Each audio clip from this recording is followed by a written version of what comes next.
Cheryl Lynch here again, and today is the day. Today is the day everyone has been waiting for. This is what everybody asks me, how I assemble my books. So I'm going to share with you that today. So first, if you've been following along, I have 4 pages to my book and the cover. And I told you I don't trim them yet. And just to reaffirm this, I stitched them onto batting. Whoops, the tulips hitchhiked.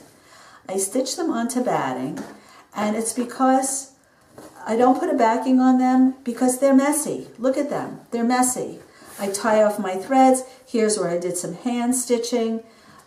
So that's why I only do them on batting. The backs will be covered.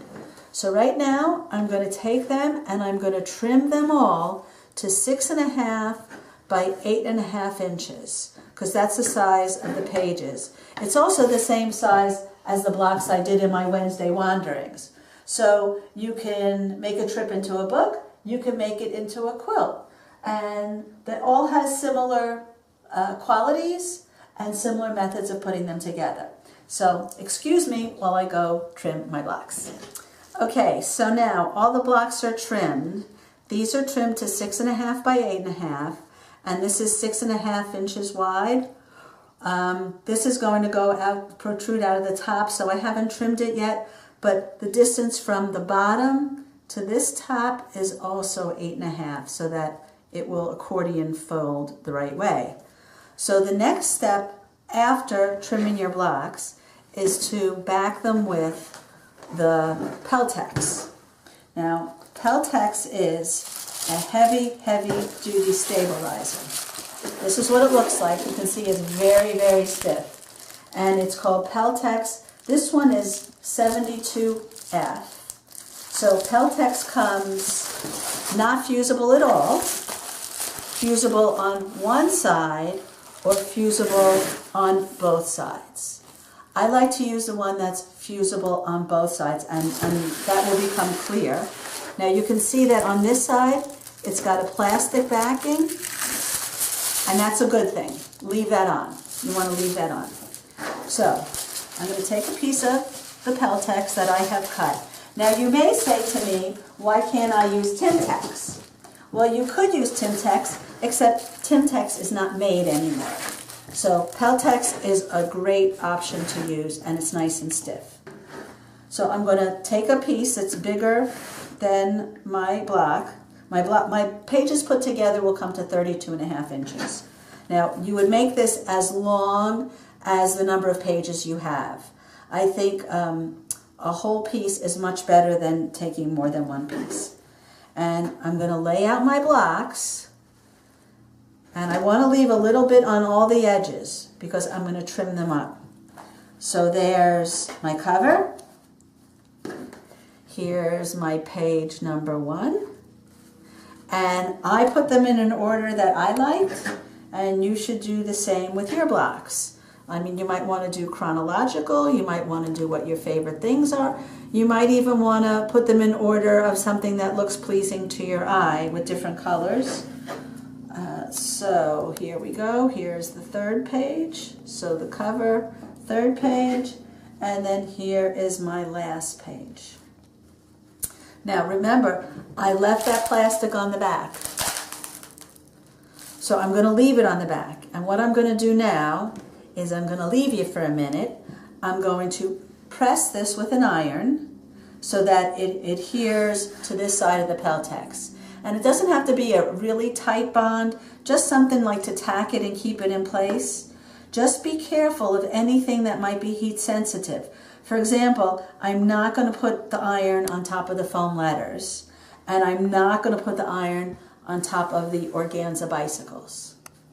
So I'm going to take this, I'm going to press it, I'm going to remove the backing, and I'm going to come back and I'm going to have zigzagged the pages together. Okay? See you in a few minis. Okay, so I went to the sewing machine and I butted all the blocks together. Now, can you see? I just used a wide zigzag stitch and I came down through each one.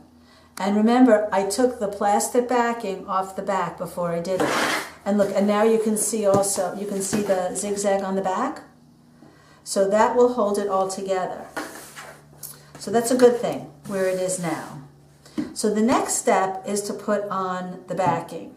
And I'm going to fuse the backing to the back of the Peltex. Now I want to show you this. Everything in Holland, when you go to restaurants or you buy things, comes back in blue and white. So these are napkins we came across a lot. These are bags from souvenirs. So while I was there, of course, I had to buy some blue and white fabric. So, and you asked me, why would you keep empty bags? For inspiration. So, of course, I found a fabric store and I bought a whole bunch of fabric that reminds me of Delft and reminds me of Holland.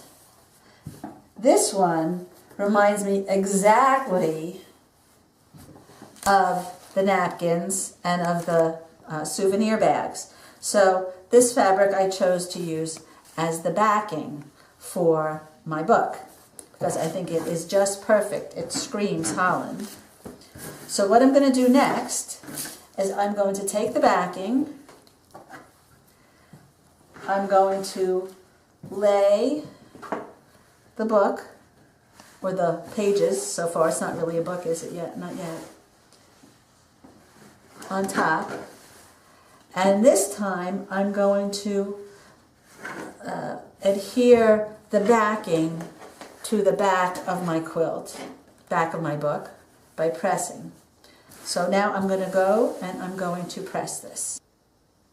So the backing now is fused to the Peltex. Remember, a two-sided Peltex. So the next step is to cover up the zigzags between the pages. And we want it to look nice, and we want it, in places it'll look like the binding, in places it'll look like the inside. So we have a couple of choices. We can use ribbon, and I want to show you the different ones I've used. So in the Holland book, I did use ribbon. In this cute little fun one, I used a velvet ribbon, which was fun, and then I embellished it with sequins and beads. In the birthday book, I used ribbon. And in the Key West Houses book, I used fabric that I covered with the dyed shells. So in the fabric one, I folded under the edges. So it's up to you whether you want to use ribbon or whether you want to use fabric. I kind of have a ribbon collection, so if I find ribbon that I like, I use it, that works. If I don't find anything I like, then I take fabric and I fold it under the edges. So this time, I have this cute blue and blue fabric with the green dots that I really like. So I'm going to use that to cover the seams. So what I'll do is I will take it and I will lay it over there and cut it. And I will do that for each of the sections. And then I'm going to take it to my sewing machine and I'm going to top stitch on the right side and the left side of the ribbon on every single place. And that will anchor the pages and the Peltex to the backing, and that will also give me folding lines. So I'm going to go stitch. Okay, so I've top stitched the ribbon down on either side, so it nicely covered up the zigzag stitching, and I have trimmed the whole piece so that the top and the Peltex and the back are all the same. I just want to show you the back side. And I don't know if you can see the, here it's a different color. I had to change my bobbin thread. So you can see here the double row. And what's nice about that double row is that when it's time to fold the book, that gives you two edges to fold it on. So it's easier to see with this. You see how that's folded. So that double stitching gives you that nice edge. If it's just one, it gets a little too bulky. So the next step in doing the book, and the final step, is doing the binding. Now, you could try to use, the traditional sewn-on binding. I find it a little difficult to go around unusual shapes, and I usually have an unusual shape on my cover. And plus, I'm not sure you could really hand stitch it down with where it's fused to the Peltex. So what I do is I make a fusible binding. And I just want to show you a quick, easy way to make a fusible binding. Here's a cutting mat. So I take fabric, and I'm using this blue fabric, that blue Delft fabric, and I cut it a little wider than 1.5 inches. And then I put fusible on the back side, and then trim it to 1.5 inches. And that makes sure that my fusible gets to all the edges. Then I take a rotary cutter with a pinking blade. And these pinking blades are wonderful. The only negative with the pinking blade is they get dull very, very fast. So I really save them for special uses. So I take my edge, I take my fused binding, my fused piece of fabric rather, and then, so this is 1.5 inches, so each side should be 3/4. So I set that down, 3/4, that's a half, right? 3/4, 3/4, and I take my pinking blade, and you really need to press hard, especially if you've used this blade before. And sometimes it comes apart and sometimes it doesn't. So if it doesn't come apart, I just go in there with my scissors, and it's really just hanging on by a thread is what the issue is. And you could just go in and clip it out.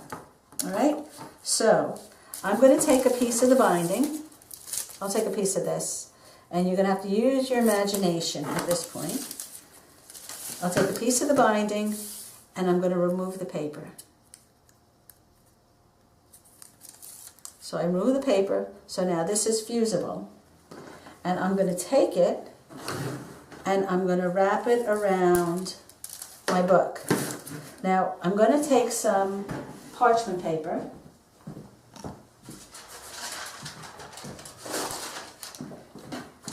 Because what I'm going to do with my binding, now imagine this is a long piece. I'm going to lay it on top of the pages, and I'm going to press it. Now, if you didn't have the parchment paper here, this side of the fusible binding is going to stick to your ironing board. So this way, it just sticks to your parchment paper. You pull it up, and then fold it to the back. So it's stuck on the front, flip it, fold it to the back, iron it. So you do this all the way around, and when you're done doing that, this is what it's going to look like. And do a stitch. I just stitched all the way around in one continuous line, and it's stitched on the front, and it's stitched down my back. I make my folds in my book. I really crease it, and voila, an embellished folded fiber book. You got it. So I hope you enjoyed these lessons. Remember, if you want to learn more about it, don't forget my book. And otherwise, thanks for watching me. Oh, this is my book. Don't forget my book. And if you do want to see more of the fiber books, they're on my website. You can see the front, and you can see a close-up of the inside. My website is CherylLynchQuilts.com. And go to the portfolio section, fiber books. Hope you come visit.